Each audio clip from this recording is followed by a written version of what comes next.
A paz do Senhor, vamos para a nossa leitura diária do livro de Mateus. Pega sua Bíblia e seu caderninho e vamos junto comigo. Mateus 13, versículo 44. A parábola do tesouro escondido. O reino dos céus é semelhante a um tesouro escondido no campo, que um homem achou e escondeu. Então, transbordante de alegria, vai, vende tudo que tem e compra aquele campo. A parábola da pérola. Versículo 45. O reino dos céus é semelhante a um homem que negocia e procura boas pérolas. Quando encontrou uma pérola de grande valor, ele foi, vendeu tudo o que tinha e comprou. Essas duas parábolas, elas são muito semelhantes, né? Porque um acha um tesouro e o outro está à procura de uma pérola, né? O tesouro e a pérola representam o reino dos céus, né? Quando eles acham o que eles estão procurando, né? Quando o homem encontrou o tesouro e quando o homem achou a pérola, o que eles fizeram? Eles abriram mão de tudo que ele tinha por aquilo, né? O homem, ele abriu mão de tudo que ele tinha para comprar o campo que ele enterrou o tesouro. E o homem, quando achou a pérola grande, ele vendeu tudo o que ele tinha para comprar a pérola. Antigamente, não existia banco, né? Quando a gente tem algum dinheiro, algo muito importante, a gente vai e deposita no banco. Antigamente não tinha. Então, ou eles guardavam em algum lugar muito secreto dentro da casa, eles faziam esconderijos, ou eles enterravam em um determinado ponto, né? Onde tinha alguma coisa de referência.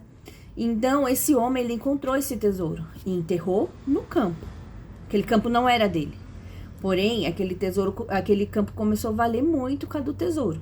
Então, ele foi, vendeu tudo que ele tinha e comprou aquele campo.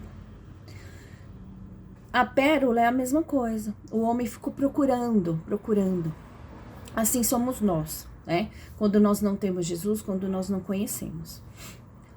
Jesus, ele permite, né, que nós chegamos a ele. E quando, assim, nós encontramos com ele, é um tesouro. Mas tem gente que fica procurando, né? Procura em religiões, procura em lugares que não estão encontrando Jesus, né?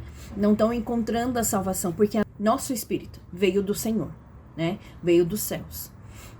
E o nosso espírito, ele clama por Deus, ele fica.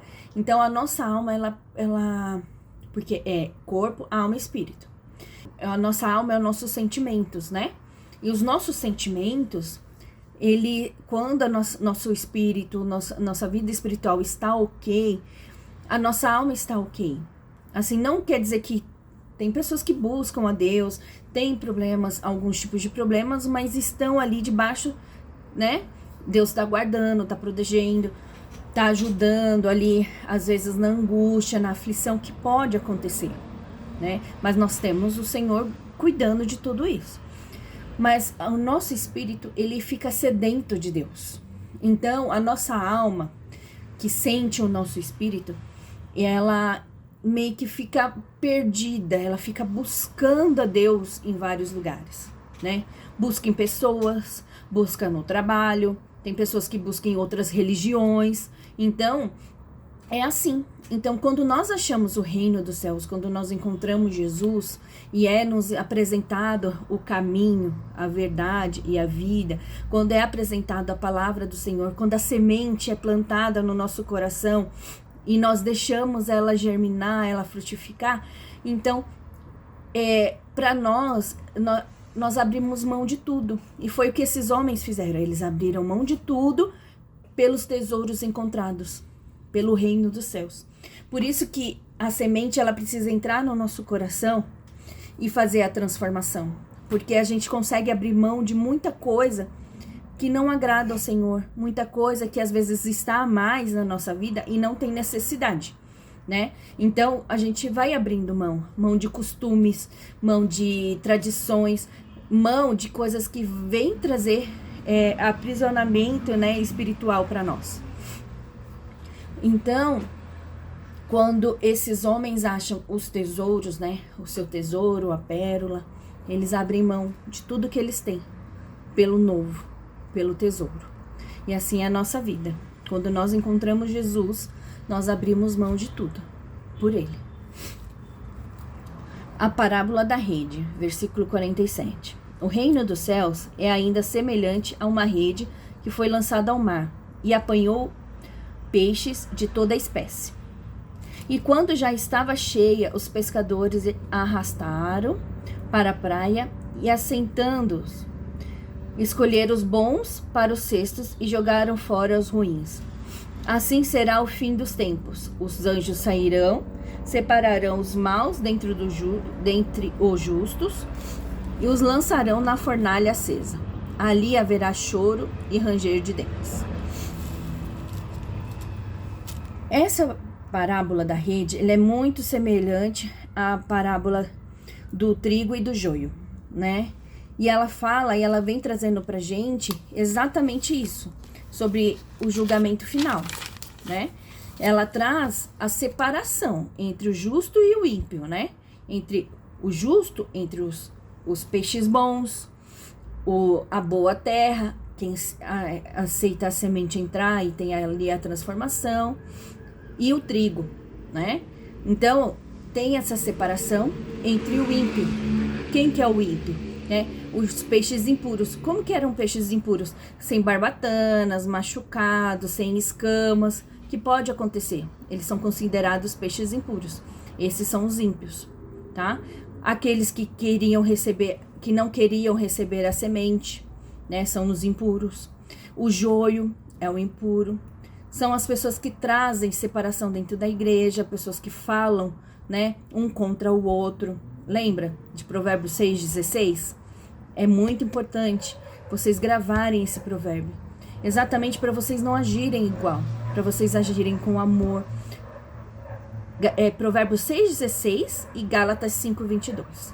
Porque com o amigo Espírito Santo, lembra do frutos do Espírito? A gente consegue usar o fruto que a gente precisa, a mansidão, a paciência, a temperança, o domínio próprio. A gente não vai falar contra o nosso irmão, a gente não vai brigar, a gente não vai causar intriga, a gente não vai falar mentiras, que é o que está em Provérbios 6,16. Então, a gente, com a ajuda do Espírito Santo, a gente não faz o que Deus abomina. E o que também traz na parábola da rede é o quê? Que todos serão sentenciados. Os bons e os ruins, os bons receberão sua coroa e os ruins serão lançados na fornalha ardente. Lembra disso? Coisas novas e velhas. Versículo 51. Então Jesus perguntou: vocês entenderam todas essas coisas? E eles responderam sim. Então Jesus lhes disse: por isso todo escriba instruído no reino dos céus é semelhante a um pai de família que tira do seu depósito coisas novas e coisas velhas. O que Jesus está dizendo aqui, né, para eles, né? Como eles estavam o tempo todo com Jesus e eles estavam ali aprendendo, lembra que eles tinham curiosidade para saber da palavra do Senhor, eles iam atrás para descobrir o que ele queria dizer sobre as parábolas, né, sobre o que Jesus estava ensinando através daquelas parábolas. Então eles cresciam em conhecimento, né? O que estava sendo revelado para eles? As coisas novas. Porque as coisas velhas, que é do Antigo Testamento, que os judeus são pessoas que eles gostam muito de estudar. Eles estudam muito a Torá, eles estudam muito a palavra do Senhor. Desde o pobre ao mais rico, eles sempre estudaram muito. Então, o Antigo Testamento estava ali, lembra? Estava do coração deles o Antigo Testamento. Lembra que eles tinham que deixar na batente das portas, né, as escrituras, para quando eles saíssem ou entrassem, saber que Deus ia com eles e Deus estava com eles. Deus guardou eles. É a mesma coisa, eles estudavam a palavra. E os discípulos eram assim. Eles eram conhecedores da palavra. Independente quem esteja ali no meio. se era um doutor, se era um pescador, todos carregavam a palavra do Senhor. Não importa de onde eram, não importa. Eles carregavam a palavra do Senhor. Porém, com o ensinamento de Jesus, vêm as coisas novas. Então, as coisas novas eram sobre o reino dos céus. Jesus não vinha para falar sobre o arrependimento, eles aprendiam sobre coisas que estavam ocultas na palavra.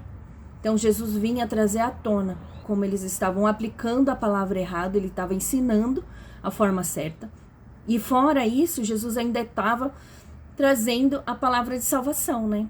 O arrependimento, o que eles precisavam acreditar, porque eles queriam, na verdade, eles queriam um Messias que vinha guerrear por eles, né? Que descia dos céus e tomava em Israel ali da mão dos romanos. É isso que eles queriam. Eles queriam um guerreiro. Porém, Jesus ele veio para trazer amor, para trazer salvação para nós, gentios. Ele veio para curar, para cuidar. Ele veio exatamente para fazer diferente do que os outros fizeram, né? Então, é isso que Jesus fala aqui, né? Sobre as coisas novas. Jesus é rejeitado em Nazaré. Versículo 53. Quando Jesus acabou de contar essas parábolas, retirou-se dali e, chegando à sua terra, ensinava-os na sinagoga, de modo que se maravilhavam e diziam: de onde lhe vem essa sabedoria e esses poderes miraculosos? Não é este o filho do carpinteiro? A sua mãe não se chama Maria e seus irmãos não são Tiago, José, Simão e Judas?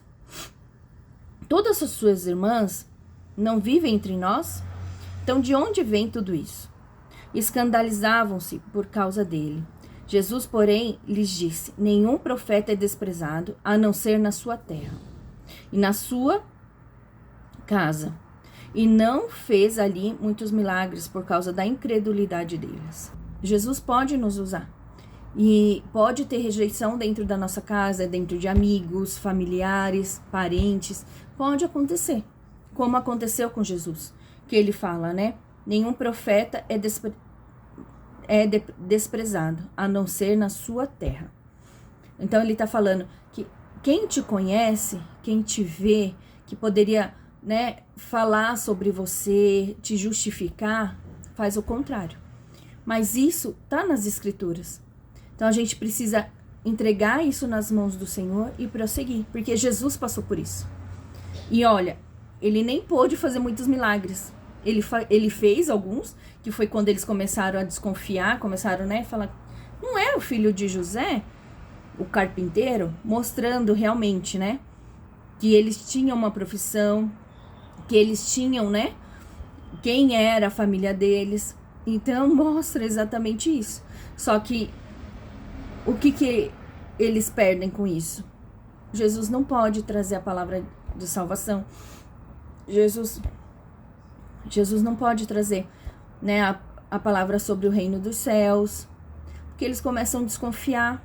Jesus falou um pouco ali com eles, porém, eles começaram a desconfiar do Senhor.